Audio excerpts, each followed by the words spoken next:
Thank you again for joining us this morning. I am going to talk on this subject of brainstorming the future of English teaching in Hong Kong, technology, a friend or a foe. This is not intended to be a kind of policy or very academic talk. What I wanted to do when I was invited to give this seminar is reflect on a range of projects we've had. So I really do appreciate that April's presentation went before mine because hers is a very concrete and specific example of an effective project from which we're learning a lot that all of you as frontline teachers can also benefit from. But we've had a series of these projects here in our department over the last few years.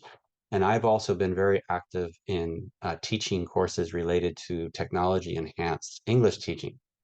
And so I thought that it might be just interesting to give a kind of survey, a kind of sharing survey of where we've come over the last year and where we're going, because there are a lot of things that have happened recently, historically, namely the pandemic and also this sudden explosion of AI in education, which has led to a lot of questions about what is the near future and what is the long time future of language learning. Is this AI going to transform and revolutionize the look of the schools and the role of the teachers?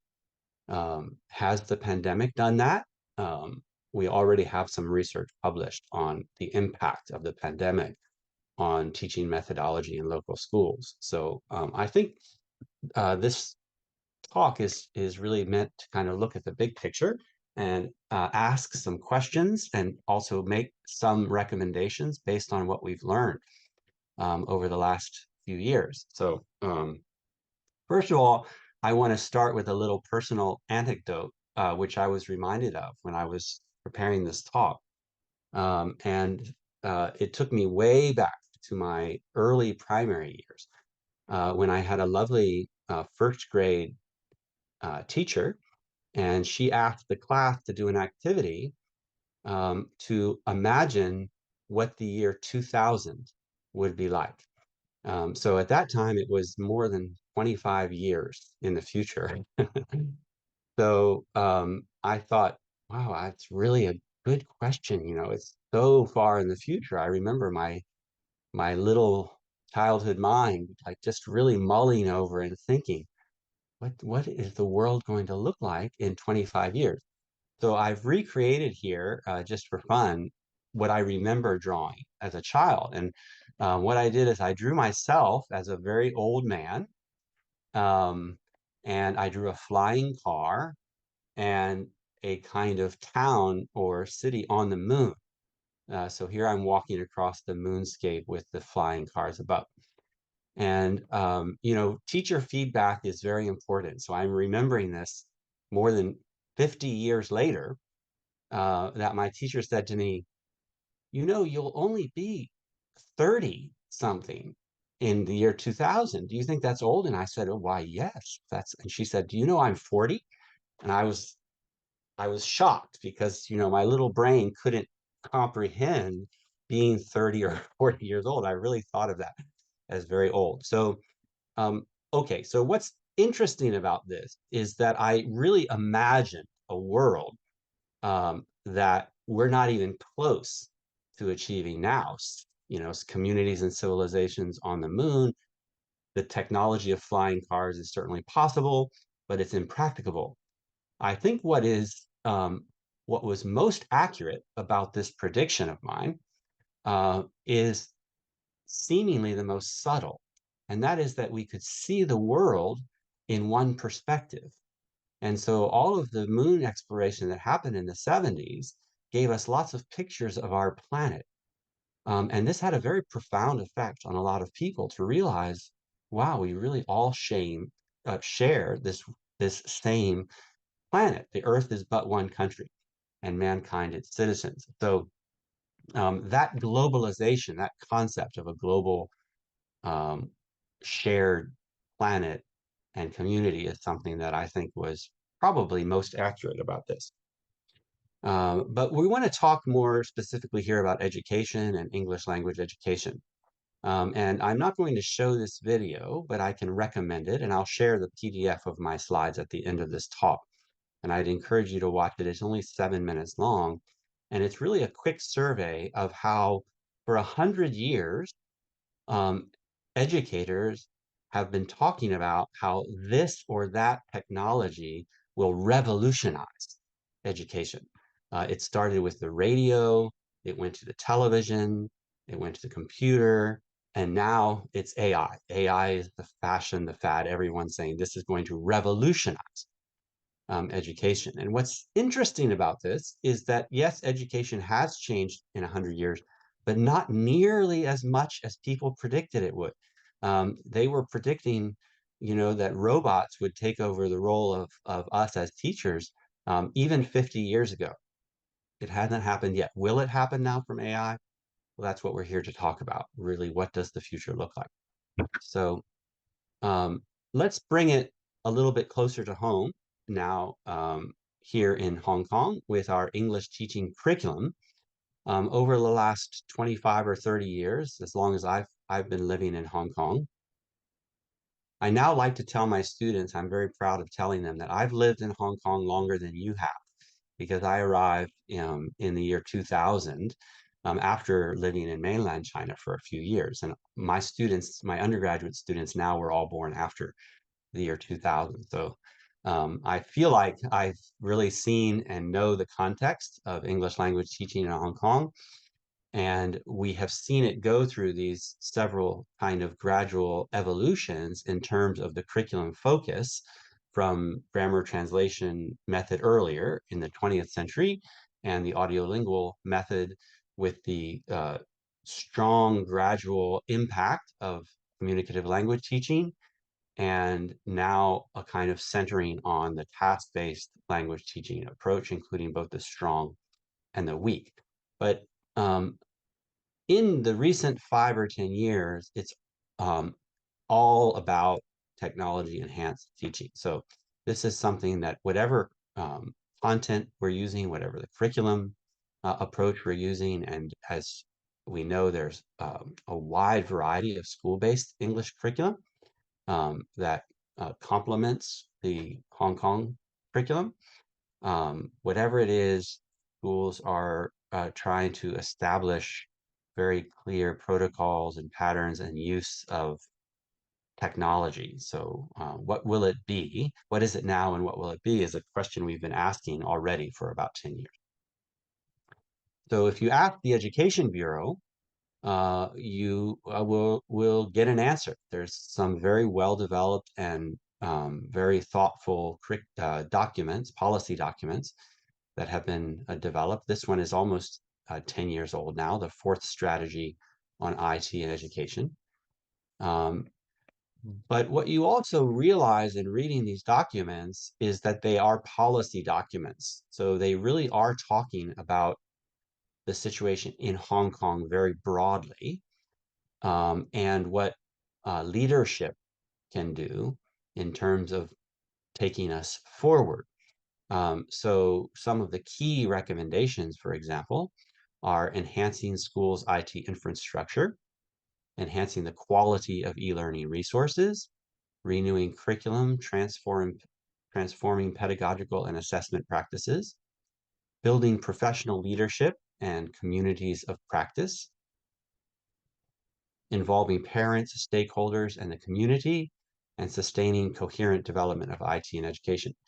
So I think that these recommendations, in fact, are important, essential in some schools, but they don't really give English teachers a handle.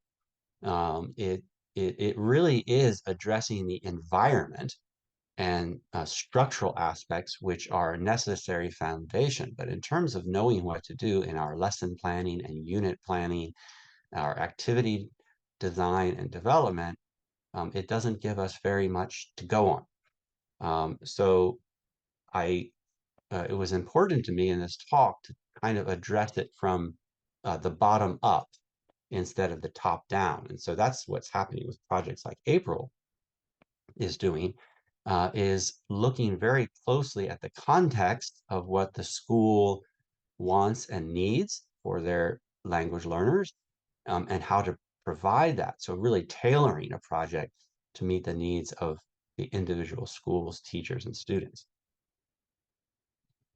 Um, but what we see in the landscape presently is a very wide range of response to all of these technological so-called enhancements. I think it's very interesting that in my classes here on campus, I teach in-service teachers from fresh graduates to near retirees. And one of the things that has really impressed me is that um, the generation is not what makes the most significant difference in terms of the attitude toward using technology. It's about the mindset and the idea of the role of the English teacher. So if you, for example, loved English yourself and were always very good at English, but you're not a very tech savvy person, even if you're 25 years old, you may prefer not to use technology as much as a 55-year-old teacher who is always adapting to the technological landscape for his or her own reasons, maybe just an interest in technology or experience of the effectiveness or an eagerness to align the classroom practice with the school-wide goals, whatever the motivations may be.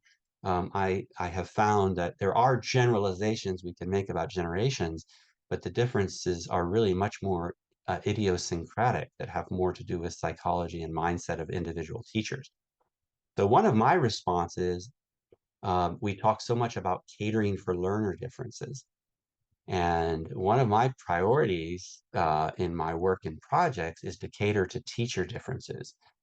So I think that there are many, many different kinds of effective English teachers, and that technology is not necessarily essential to being an effective English teacher, okay, regardless of what the policy is. So I hope to elaborate on this a little bit more in the talk to explain how I think teachers of different strengths and different mindsets can all play a role in raising the level of our students' English. So on this slide, I'm just showing a kind of common response that there are teachers who have focused on the marriage of content and pedagogy, very much what April was talking about, um, and feel that technology can be an impediment in some respects because the experience with many teachers is it's time consuming,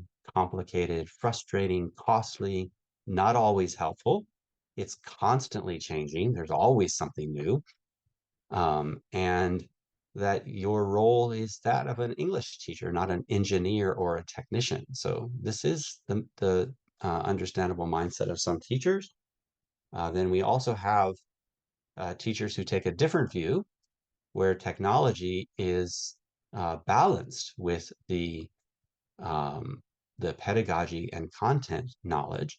And so you have TPAC, of course, the technological pedagogical content knowledge. And these teachers at the other extreme end of the spectrum feel that they can't get enough, that technology is motivating, integrating, effective, time-saving, efficient. You can recycle it. It's very relevant and it's fun. Okay. So of course, these are, I'm representing the kind of extremes of the spectrum here. Um, but I wanted to give a quick survey of what we're talking about when we're talking about technology enhanced teaching and learning.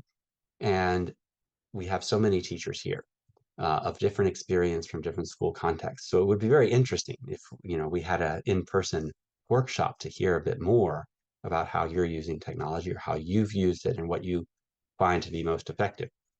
But the history of ed tech is long already, and we've learned a lot kind of by looking closely at the experience of teachers integrating ed tech, not just in Hong Kong, but globally. And one of the things that we see that's very interesting, just in terms of how we approach it, is we're always at the beginning of the future. And so those who are really interested in technology uh, have this kind of bias that this is the start of something big. This is the beginning of something new. And you see it everywhere now when we're talking about AI. This is the bias that people have is everything's going to change and this will really revolutionize everything. But if you look at the history of ed tech, we've actually been saying this for a very long time, going back to the 20th century. We've invented online learning. Um, we've just invented online learning again, as the new technologies and platforms and content-based learning and resources and LMS, all of these things became much more accessible. And then we've reinvented it again. And then in the post-pandemic, we've reinvented online learning. So the positive side of this is to look forward and orient yourself to the future. But the reality is that we're often not getting traction or integrating some of these new technologies in a very effective and lasting way before we move on to the next new thing. So it's a bit like fashion, kind of chasing the tech fashion, which I don't think is always most constructive. So we should look at the range of what technology has done to enhance language teaching and learning. And we have learned a lot over the years. There are things that go back 25 years, such as early attempts to use gaming to enhance learning. Web quests and wikis are all now more than 25 years old. And then as the 20th, 21st century came and we began as the internet just grew and grew and all the resources available became much more accessible. E-learning, blogging, video, YouTube was introduced in 2006, and international efforts at virtual exchange began to ramp up then. And then in the 2010s, we had the emergence of widespread use of e-portfolios for assessment. Social media began to take off, connectivism, and MOOCs. You all remember MOOCs. That was going to transform and revolutionize education. Um, and they had a little bit of a comeback during the pandemic, but nobody is really talking about MOOCs very much anymore. That might be one of the questions, why? So learning management systems, big data, virtual reality now, and augmented reality, April mentioned these. These are providing inroads for students to engage in perhaps more authentic or more meaningful ways with some of the content that they're exploring. And then we have the COVID era, um, which of course got all of us online for a long period of time. I had been teaching the integration of technology in language teaching and learning in Hong Kong for more than 10 years before COVID. And despite the fact that it was a horrible pandemic and there was a lot of global suffering, I have to say that COVID did a much better job of getting teachers online than I ever did. So, it's it's just out of necessity. When we have to do something, we'll do it. Before before COVID, principals, teachers, panel chairs were tiptoeing very gently and slowly into the future, and then COVID just thrust us all into online learning. But what is the effect of that now? That's one of the things that we need to reflect on. Does it have any kind of lasting impact, or are we just going back to teaching as if it were 2019 still? And now, of course, artificial intelligence. So what will the next 5 years bring? I don't know. But in terms of how these different technologies impact teaching and learning, I want to kind of shift the focus from how old some of these are, introduced in the 20th century and introduced in 1999 or 2004, to look at them, as April suggested, is a set of tools or resources, all of which can be employed when the need is there. So if you categorize these different technologies as different tools, actually, if they've been around for 20 years or 30 years or 50 years, is somewhat irrelevant to the task at hand. We really should not think of our students' learning of language as a fashion that we should change constantly. We should orient the teacher toward the professional development of learning these range of tools and technologies that you can then deploy as necessary. So I think this metaphor of using them as tools is very effective. So I'm just going to give you a very brief um, rundown of how in some of our projects and some of our teaching here at the university, we've used some of these um, technological enhancements over the last few years in some projects and again in some teaching. So first of all, blogs. Blogs have been around for a long time. When I teach blogging in the IT and ESL class, some of the teachers think this is quaint because they remember when they were perhaps adolescents in high school, they might have had a blog where they just wrote some of their thoughts and feelings, but not very many teachers have integrated this into daily practice in terms of language teaching. But actually, having introduced it in some of our courses, some of my students and former students report that although this platform of the use of blogs is quite old now, it's very dynamic. It's very flexible, and it really provides students all the resources that are ever used anytime, anywhere. So they can access this for revision. If they've forgotten something, they can find it there. The format of blogs. The most recent information is always at the top. So it is something that we have actively promoted in some of our teaching here and continues to be quite effective as a kind of individual teacher learning management system. When we talk about learning management systems, normally we're talking about institution-wide, but it is also important, we find, with the use of technology for individual teachers to have a kind of virtual classroom of their own, and they may or may not find that the school LMS is the most effective way to interact with the students online on a daily basis. So blogging is one way to do that. Technology, creating websites is another. Obviously, this has been around for a very long time. But again, in our teaching here and in our classes, both pre-service and in-service classes, we find that there's a lot of power to be harnessed in these two formats of blogs and websites, because the idea is that students, it's anytime, anywhere access to learning. Some differences, significant differences, we can talk about if we have time or if there's any question, but the approach of the blog is very much chronological, always updated, always the most recent on top.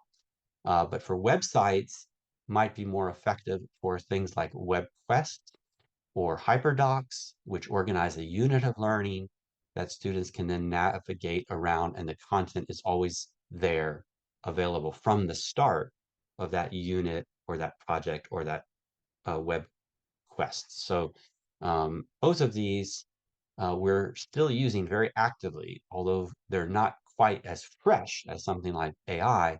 We still find that they're very effective.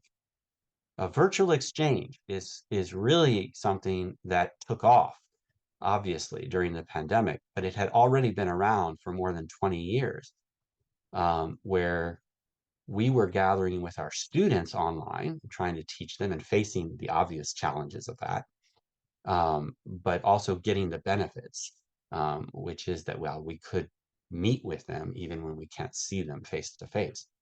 But if we expand the circle of community uh, from those students in our school to students in Hong Kong to students in Asia and students in the world, we realize that the power of virtual exchange to introduce our students to the modern day pen pal um, would be a virtual exchange pal that they can interact with, learn from, discuss, and make friends with students anywhere in the world is very exciting. And a lot of research is now in the post-pandemic years being conducted to try to encourage this in a lot of schools. So this is very exciting. The slides I'm showing you here are actually from a university project, but we also have international projects at secondary schools.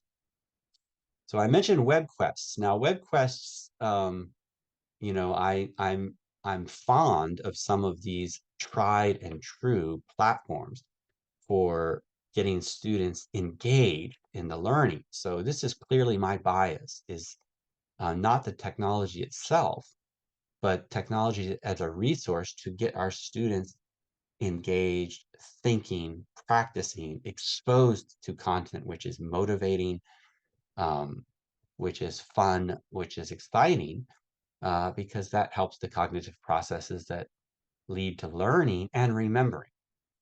So we know this from brain-based studies that this engagement is really the key. And so WebQuest is just one form of hyperdocs that teachers can provide. And I ask my students, undergraduates, to make their own web quests, and I give them some flexibility about what platform they use. So many of them use Google Sites, websites. Some use Book Creator, which April discussed. Some even use PowerPoint.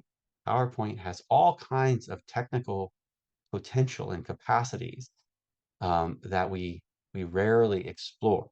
But one would be to make a hyperdoc that could contain a complete unit with all of the instructions, all of the resources, all of the links to online materials, and all of the assessment could all be contained there. And it can be a kind of self-guided learning package, which teachers can then monitor or use and direct in the classroom as much as necessary for their own class. So gamification obviously is another one of these approaches that have been employed with technology. I'm glad Maggie is here. She could say a lot more about this because she's our department expert on gamification. So this is a huge topic, and you know, we could have a whole class, let alone a seminar on this.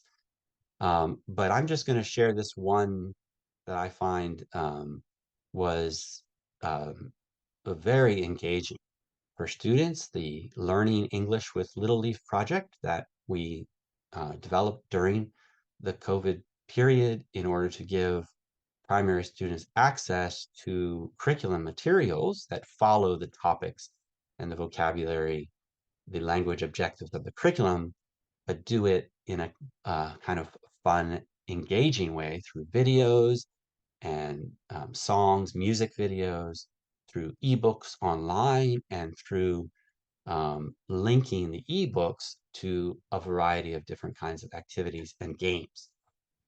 So you will log in with Hong Kong Ed City, and then um, teachers, parents, and students all have access, and they can enjoy the videos.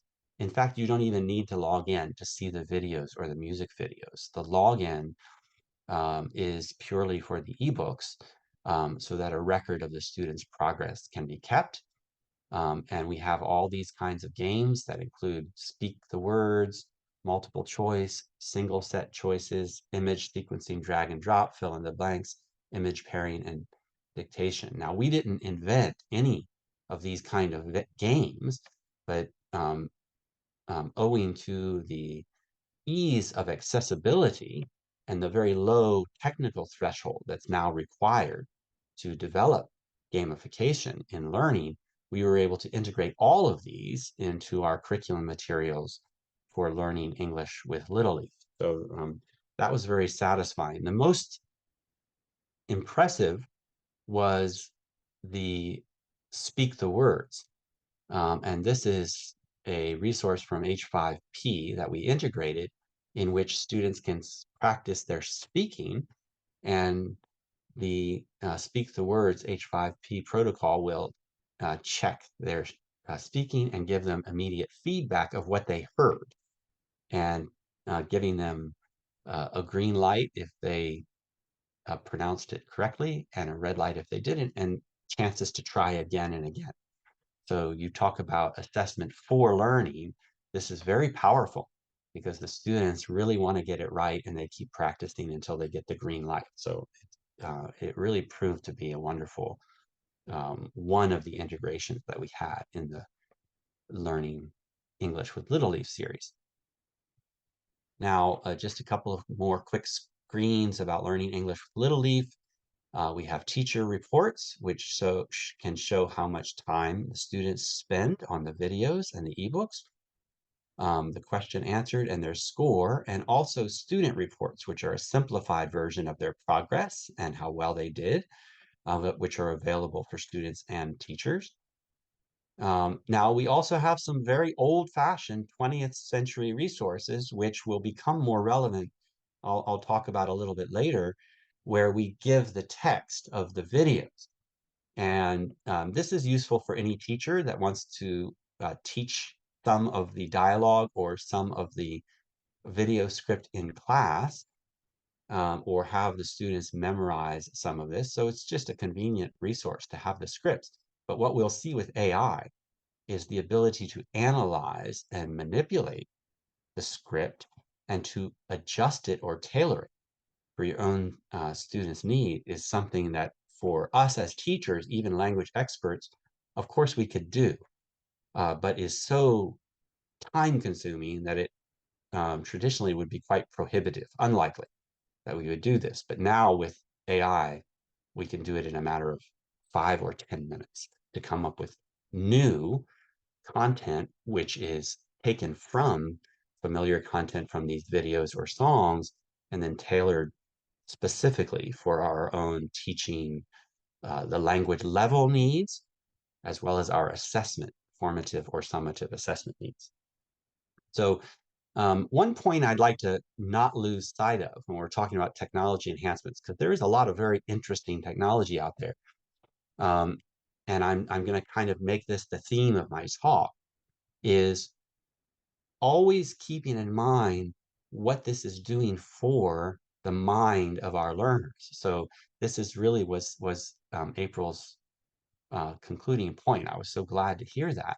Is it's about in the engagement of the thinking and the mind, the language resources that may be dormant or maybe non-existent that need to be developed in the students' experience, and then practice, practice, practice. After all, we do have language knowledge in in terms of our content knowledge, in terms of our vocabulary, grammar knowledge, but none of this is of any use without developing the skills. And so the practice time is something that's so often neglected, and that the technology can really talk about affordances for language learning. The practice time that's made available and tailored to the individual learning is extremely powerful. So just to, with this Little Leaf, we didn't just put it on a platform online. We went into the schools, we had puppets, we had stickers. We really wanted to get the students engaged. So I want to show you one way that we did that with this unit on making slime. So I'll just play this now so you can get a glimpse of how it worked in the school.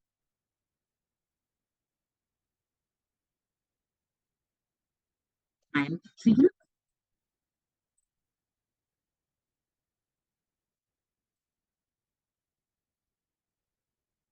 Hmm. We need. It's slime time. Let's make slime. Let's Let's make slime from a bottle of glue. 5 tablespoons into the bowl will do. And it's fun to make slime. We have to put some effort in it, right? You use some glue or some other ingredients as well, right? And just make it only 3 times. Okay, very good. 3 times.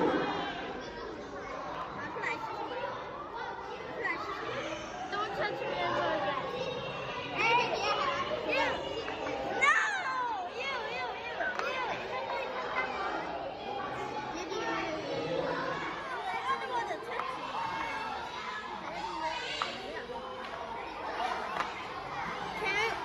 Too sticky. Too sticky. Okay, so this is the kind of tech project that I really enjoy, and that is one in which we're teaching language and giving experience that then students can take into the real world, and will help them to talk with their classmates and help them to write reports or diary entries about the language that they've learned. So I think that was a very meaningful project that we did there. There are others. I'm giving a kind of quick survey here of a lot of work that I and my colleagues have done in recent years. I think that Lucas in this very seminar series is talking about microlearning, so I won't talk about this very much. But microlearning is a way to kind of address the need for just-in-time, relevant, motivating language learning activities that takes a very bottom-up approach, that instead of having to always have a very, very long, complex platform for integrating technologies, the flipped class approach, for example, um, this is a way that we can leverage the power of the technology in almost any lesson, anytime. So I think this is something that we've seen can also be quite effective. And April mentioned AR and VR. We've had projects in which we will create print books and give teachers and students the option of listening to linked video or watching linked video that is embedded in the print book. Of course, we can also do all of this online, but we know that some parents and teachers and students like to have a book in their hands. So this care book project was a way to have it both ways. We provided ebooks online, and we provided print books that students could use in the classroom or take home, but still get some of the benefits of being able to listen to the story or watch some action at any time. So I also have just a little video for this one to demonstrate how these two formats work to complement each other.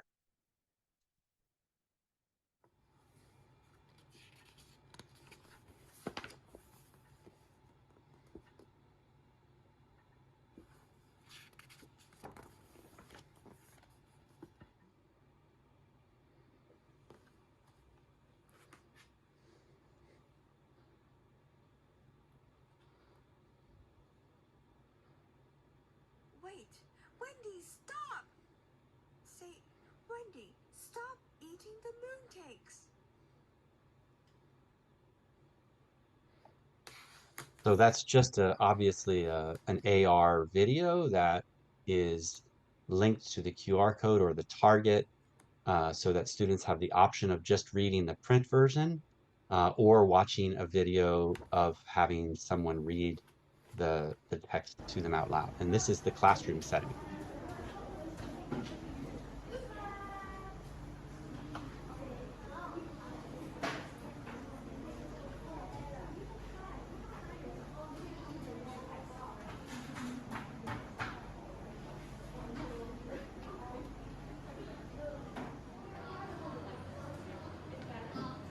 And the ebook version of the same book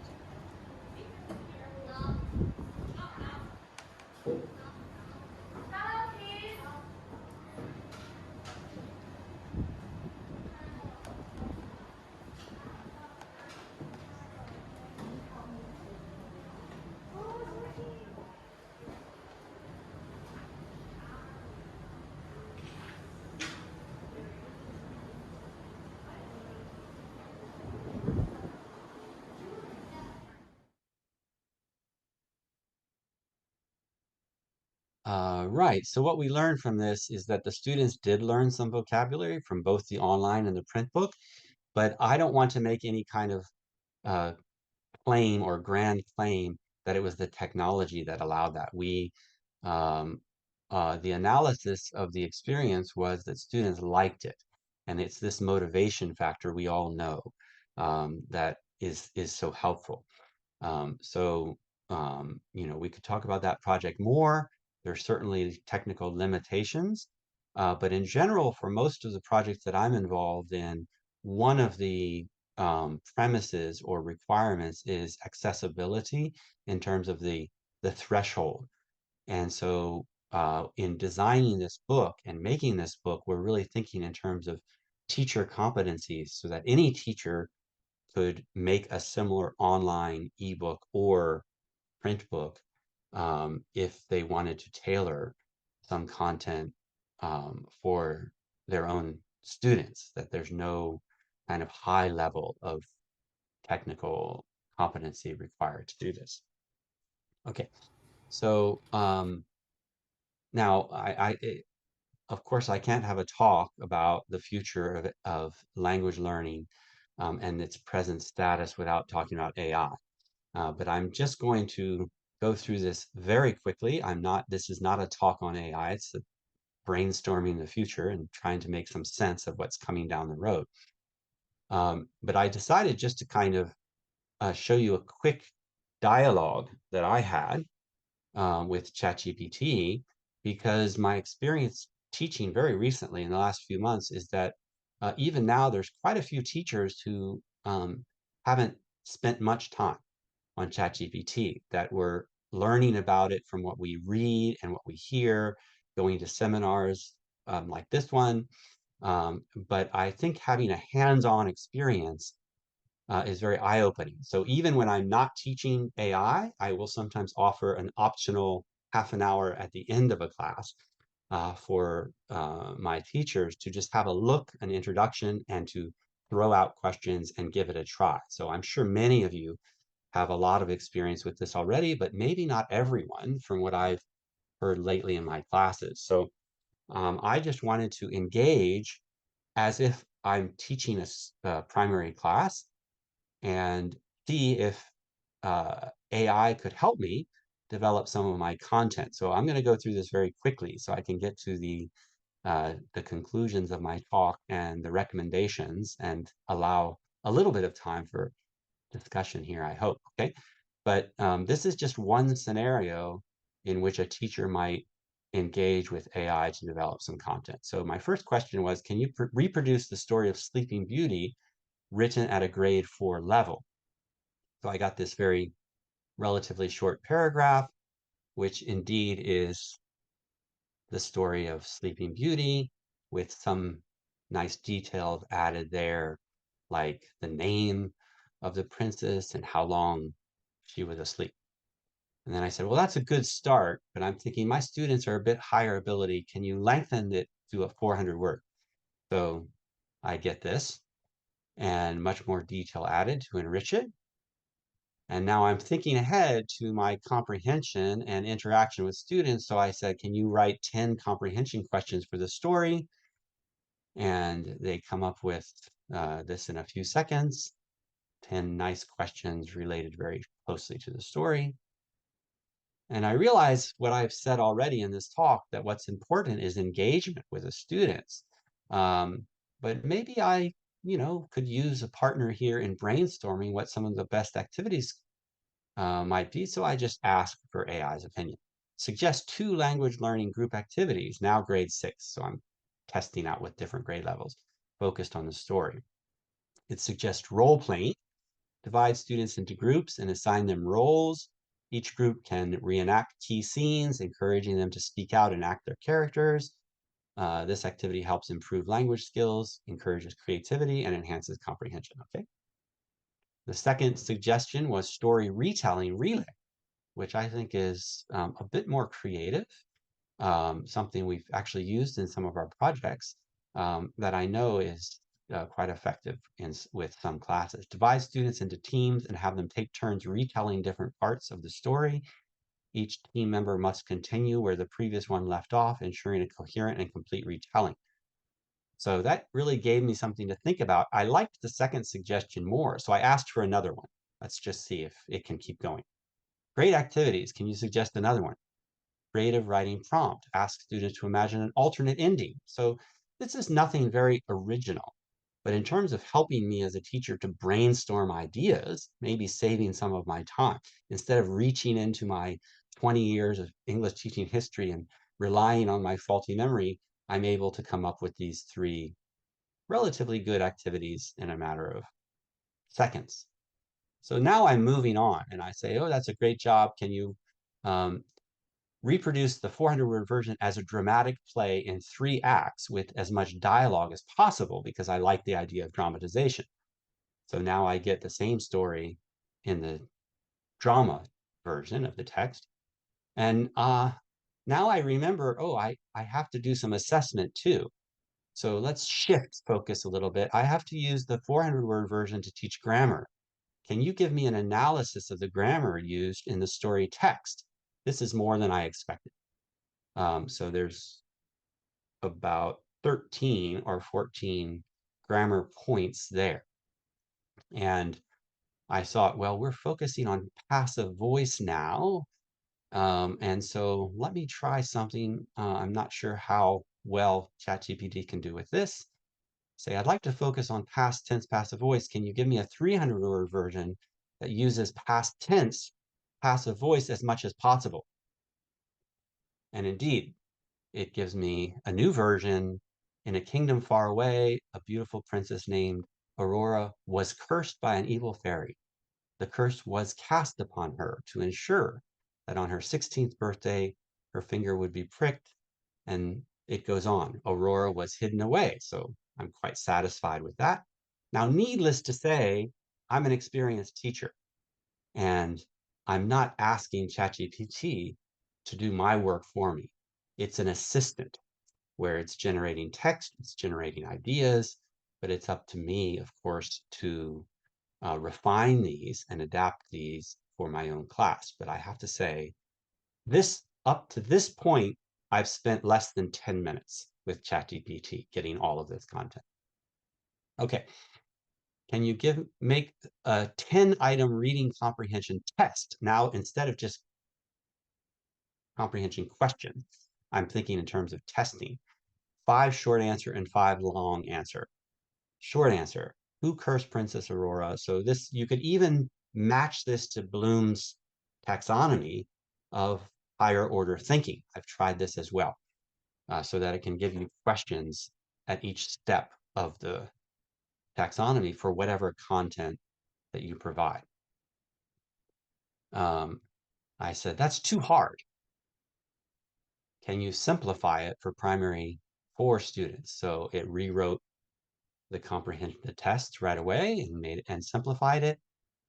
And then I tried to be a little creative, because this is one of the limitations we think about computers is, or even AIs, how creative can it really be? So I said, can you create a song from the 400-word version sung to the tune of Mary Had a Little Lamb in a kingdom far away, far away. So it did that in a few seconds. And then I said, how about 3 limericks that tell the story of Sleeping Beauty in 3 parts? Maybe you're teaching limericks. That's a very fun and accessible rhyming type of poetry that grade 5 and 6 students might like. So it gave me the story now in 3 limericks. In a castle, a curse was decreed. Princess Aurora fell fast asleep. This is a near rhyme, not a perfect rhyme. Evil fairy's cruel plight, 16 years, day and night, a spindle her fate did entreat. Personally, I would make a little refinement to this, but it's a very good start, like as a first draft. Okay, how about haiku? Haiku is another accessible, fun, creative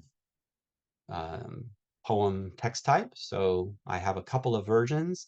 One is in 5 haiku and one is in 10 haiku. In fact, I asked for 10, as you can see here, and it only gave me 5. So you have to supervise ChatGPT closely.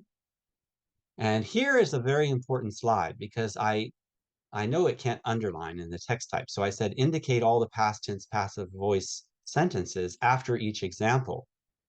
And it not only missed some of them, many of them, it also labeled one that is not the past tense, the curse finally being lifted.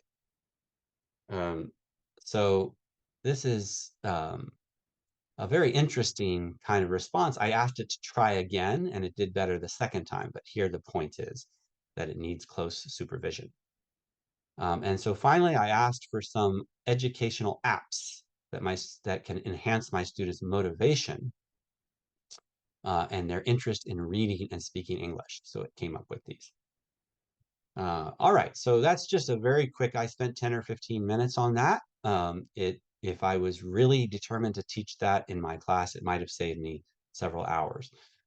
But I just wanted to share with you this correspondence from a colleague of mine in the United States who writes a lot of articles and is vigorously opposed to the use of AI in education at all, primary, secondary, higher education. I've read his articles, and I wanted to ask him if he could imagine any space or any context in which there might be a role, because my position is cautious but moderate exploration. So I do understand there's a lot of risks associated with this, but it's just like being a doctor. I knew a heart surgeon who said there's always a risk my patient's going to die. But the risk is greater if I do nothing. And I think, we can use that as a kind of analogy for risk taking in education. It's true that there are risks associated with anything we do with communities, including language learning with students or the use of AI. But it's our role as professionals to survey and judge and make assessments about these risks, and then expose our students to content and experiences that will help take them into the real world that they're going to be living in the future. So I just wanted to, keep in mind my theme, which is not all teachers are going to embrace this. This is a very well-educated, he went to Oxford, he's a 20-year-long English teacher, and he hates AI. He thinks it's dreadful. It has no role. It can't help students think. It's just going to kind of replace the thinking for them. So be very happy to get your views. But now we come toward the end. I think I have a couple more minutes before the end, and I want to just give a summary of some of the insights that I've gleaned from these projects in these couple of decades of looking at how technology has been working and been integrated, and what we might be doing as we move into the future, to think about taking the lessons from the past and leveraging them to enhance the learning opportunities for the future. So one quote that you may have seen before, I think it should be very popular, is that the future has already arrived. It's just not very evenly distributed. And I think this is the best summary of where we are in technology. We're not looking for new technologies. We're not looking to live in cities on the moon. We already have these resources that we need to help our students so much, but they're being used very unevenly in different schools and by different teachers. So how can we affect the landscape to enhance the language learning best? Okay, this is some things I foresee, not my recommendations yet, but my predictions, you could say. Blended learning is going to continue to increase, providing access to more authentic content and language interactions. So we've already seen that from April's presentation, but I think that trend is going to continue. Experiences like virtual exchange, informal learning, and gamified learning will become increasingly integrated into traditional schooling. I don't think that these are going to replace the traditional classroom, but we'll see more and more integration.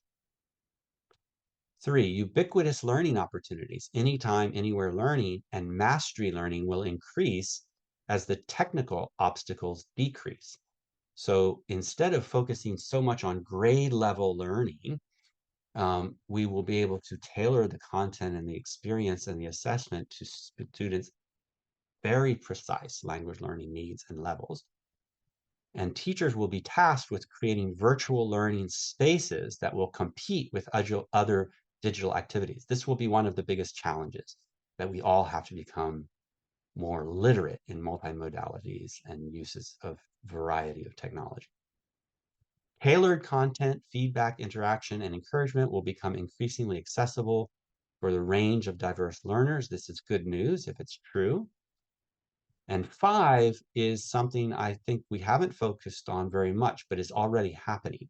And this is a shift away from the technology to the pedagogy. It's a reason I'm a big fan of April's project, because the learner and learning activities have to take the priority.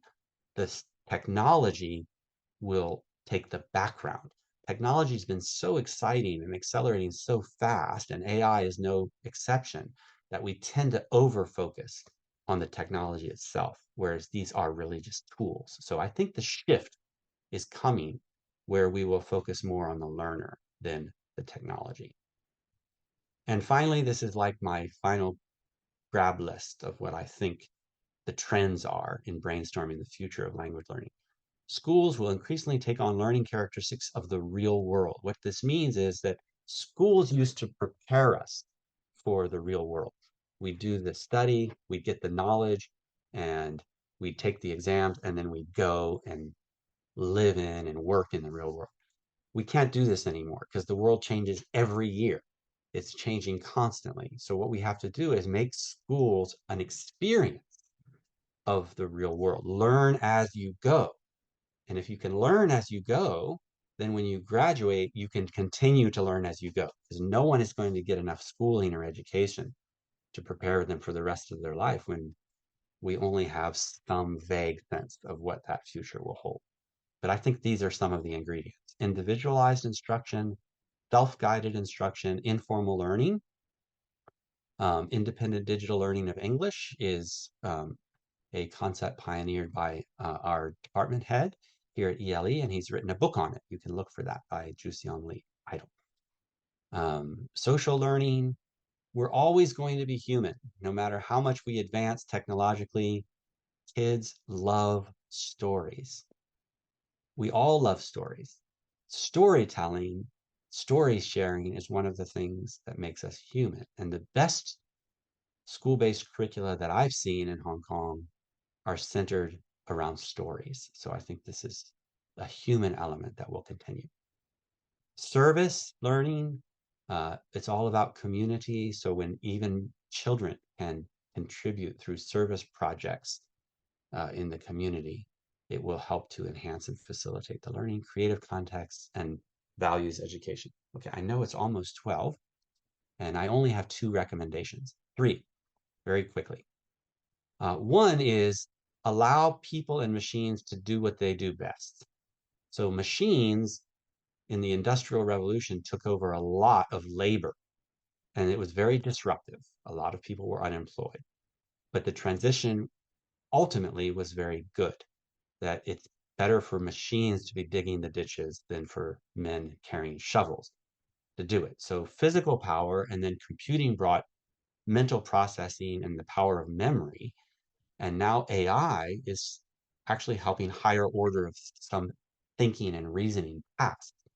But what technology can't do is what humans do best: nurture good judgment, fairness, community, compassion, active problem solving and decision making in a very specific context. So the bold statement at the bottom is one of my favorite. It's kind of hidden at the bottom there, but the best context students can have is a good teacher, because he or she can always adapt whatever these technologies and resources are to the individual students that they know from their own experience. And one way to do this at the school-wide process is through what I call a digital organic or organic digital process, where we try to balance ramping up. And so one model that has worked well is, we could call it a 2x2, 20x20 strategy, in which it's a narrow but continuous approach. So the school as a consensus can choose a couple of learning approaches and a couple of core apps. And the new ones can be used by about a fifth of the teachers about a fifth of the time. So this is a very low threshold for continuous experiment and trial and error. And what really works over time can be adopted by the majority of the teachers, but only after this period of trial, which is what many of our projects are about. So, for example, using Flip and Padlet to increase informal speaking and draft writing. 3 teachers could be part of a project, try it once a week, see how it goes for a year or two, and then the school can decide whether or not to adopt that. So finally, in conclusion, 1 minute late, I think, continually grow and evolve, take risks, share what you're learning, and we have this online hub for those of you who are interested in technology enhanced teaching and learning. It's a place for local teachers and college professors to share. It's called eTeachers Online. So I will put this in the chat box. I hope that you will visit if you haven't already. And there's a button to join the mailing list so that we will tell you about any of the activities we have. We also have a very comprehensive online training, which is free. This is the entry-level training course. And it basically, if you want to know how to use Padlet or Flip or Edpuzzle or Google Blogger to get the most out of language teaching activities, you can do it for free right there on eTeachers Online at the training center site there at the top right. I think you'll be able to find it. So I'm going to conclude there, 2 minutes overtime, and hope there's a little bit of time if there's any comments or questions. Thank you.